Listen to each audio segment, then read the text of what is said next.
choosing godparents for our children can be a long process, and being asked to be a child's godparent can be quite the honor.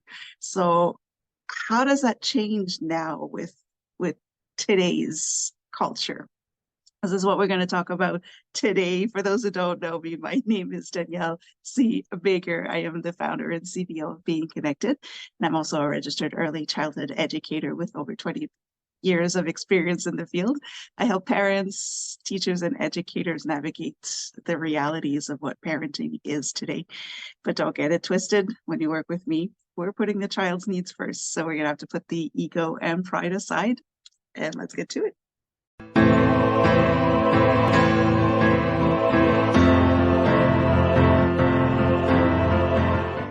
Hello, hello, hello, and welcome to the Talk to Danielle podcast. I am your host, Danielle C. Baker. And before we get started, be sure to like, follow, and subscribe to whichever channel you're listening and watching from. And of course, with season 2, this episode is brought to you by the Self-Esteem Doctor Online Academy with the amazing Dr. Simone Alicia. There is a wealth of resources there to help you with your child's confidence, self-esteem, and so much more. So I will add the link in the description below. You can have a look at that. I highly recommend it. It's just great resources in there. So we're going to jump right in with godparents. This is something that has kind of flown under the radar for quite some time. It was a really big thing back in the day. And now the role of a godparent is very vast, depending on where you're from, who you are, which generation you are. So people are actually quite confused about what their role would be as a godparent, and for parents as well to choose godparents and say, well, what are we picking? Why are we picking these people? So this is what this episode is going to be. We're kind of going through the evolution of a godparent and what that could look like today, and kind of see how that would fit into your reality as well. So we'll start right away with what is a godparent, and there's quite the evolution there. For some people, what I've noticed working with a lot of people is it's just a title. It's just like an evolved uncle and auntie, right? Is like a step up from being an uncle or auntie. And but then there's also all of the religious side of things, where there's quite a lot to take in as quite a big responsibility. It's not all, gifts and, letting the child do whatever they want because we're the godparents, we can get away with it. There's a lot more to it. So what is the actual role of a godparent besides just being a title? And kind of did a bit of research to it. And really the role of a godparent is to give love, support, guidance, mostly spiritual guidance for the child. And then it's kind of evolved over the decades and the years. And so it's just an emotional support, a positive role model. And so it's not only religious now. When we're talking about religion, especially in Christianity, this was a very big thing. I grew up Catholic.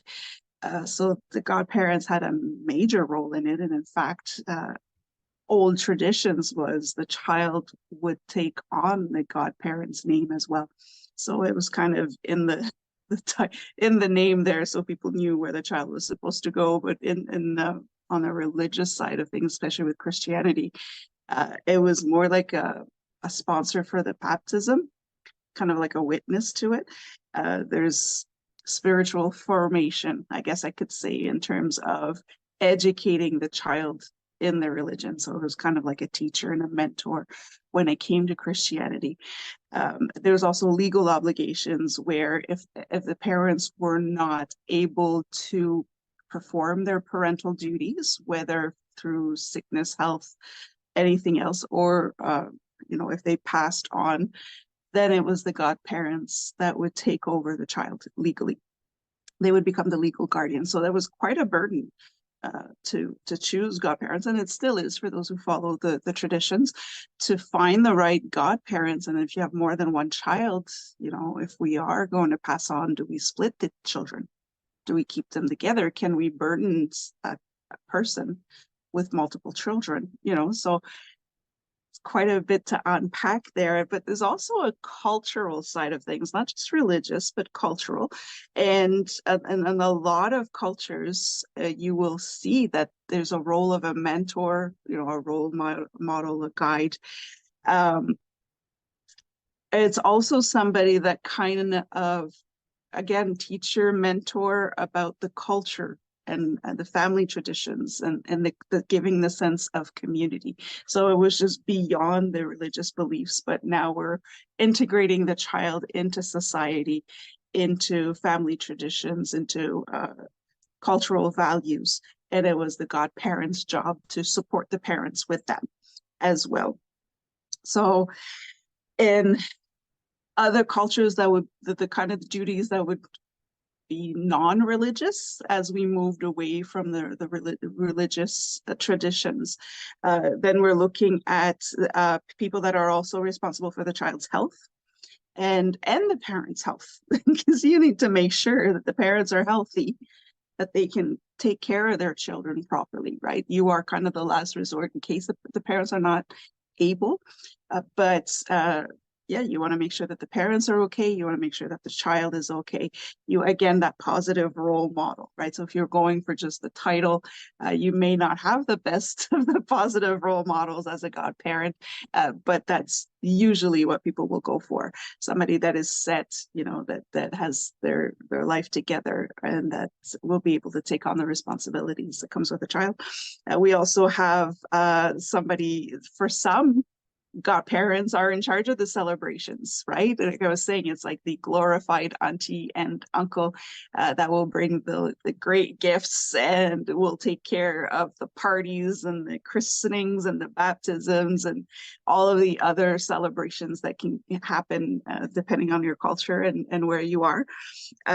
They will also, this is the interesting part, especially in my field, is there is a role for the godparents, the entire family, but because the godparent has that prominent role, that they are the first social contact outside of the immediate family for the child. So they are actually the one where they can learn how to develop relationships outside of the family unit, right? So in the first years of the child's life, we're looking at the child is only in contact with the parents, the grandparents, and the siblings, if there are any. So that godparent gives the opportunity for a child to come outside of the family nest and start developing relationships with other people other than the family. So that's a very important role for the godparent as well, to allow the child to kind of integrate into society and create those positive role models, right, to show them how to behave outside of the home. So there's quite a lot. It's very broad, and that's why I thought it would be interesting to make an episode on this, because there's so many different roles. Of course, godparent, the word in English kind of implies some kind of religious role. But if you look at it in French, it's parrain, marraine. So they're more like sponsors, right? They're more like mentors. So it's not necessarily related to religion, although most of the time it is. So if you're not Christian, if you're not, in your religion, you may have something that's along the lines of that, other adults that will take on an important role in a child's life. So this is where I kind of invite you to reflect on, if you already have your children and you had already picked godparents, what was your thought process in choosing those, right? Is it a family tradition where you choose your brothers and sisters or your in-laws on the other partner's side? Or was it, choose your best friend? Do your children have the same godparents, or are they separated, right? Things like that. So I invite you to put it in a comment if you like to share what that was like for you. You don't have to go into very personal reasons, but were you looking for a title? Were you looking for somebody that will be suitable to raise your child should anything happen to you?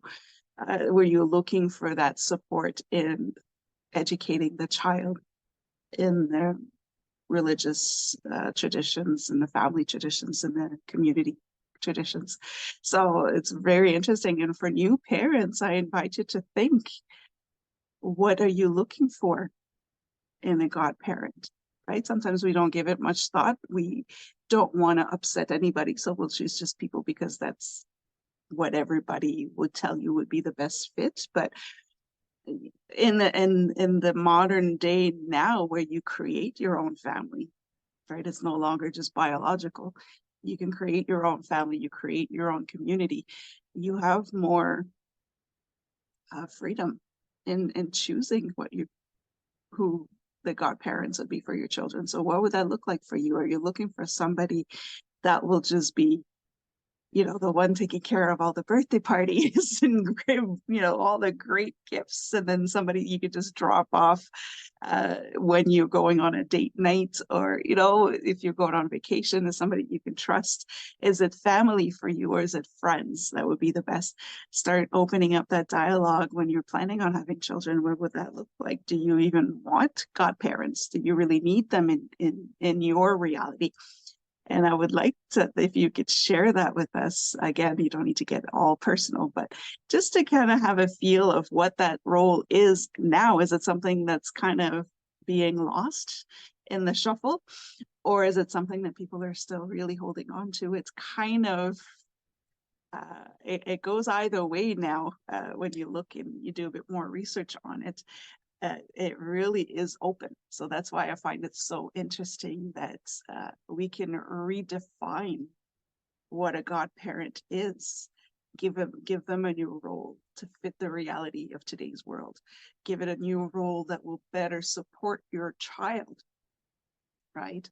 So I'll leave that to you. If you have any other questions, please do not hesitate to contact me. And I'm actually going to even throw it out to the people who are asked if they could be a child's godparent. How does that look for you? Do you ask questions to say, what do you expect my role to be? Is that a responsibility that you want, or is it just a great honor because now you have it's a great title to have, right? It makes you look good. So there's no wrong answer, but if you're being asked to be a godparent, are you asking questions on what the parents expect your role to be? Just to kind of open that up a little bit and see, are we conscious of what we're asking people of doing? And are we conscious of what role we're taking on when we do accept to be a godparent? So I will leave that there, just like that, leave it. And if we need to bring that up again, I think it would be kind of fun to make it more interactive and see where people are at with this role. Is it something that's not really necessary anymore, or is it something that should be really redefined, or I should say stay the same way? Who knows, right? So I'll leave you with that. If you have any questions, again, don't hesitate to call. If you want to share your comments or your thoughts on this, I would truly appreciate it. And again, don't forget to follow, like, and subscribe to whichever channel you're listening or watching from. And don't forget to check out the Self-Esteem Doctor Online Academy as well. Some great resources there. And until next time, stay safe, stay awesome, and we'll talk soon.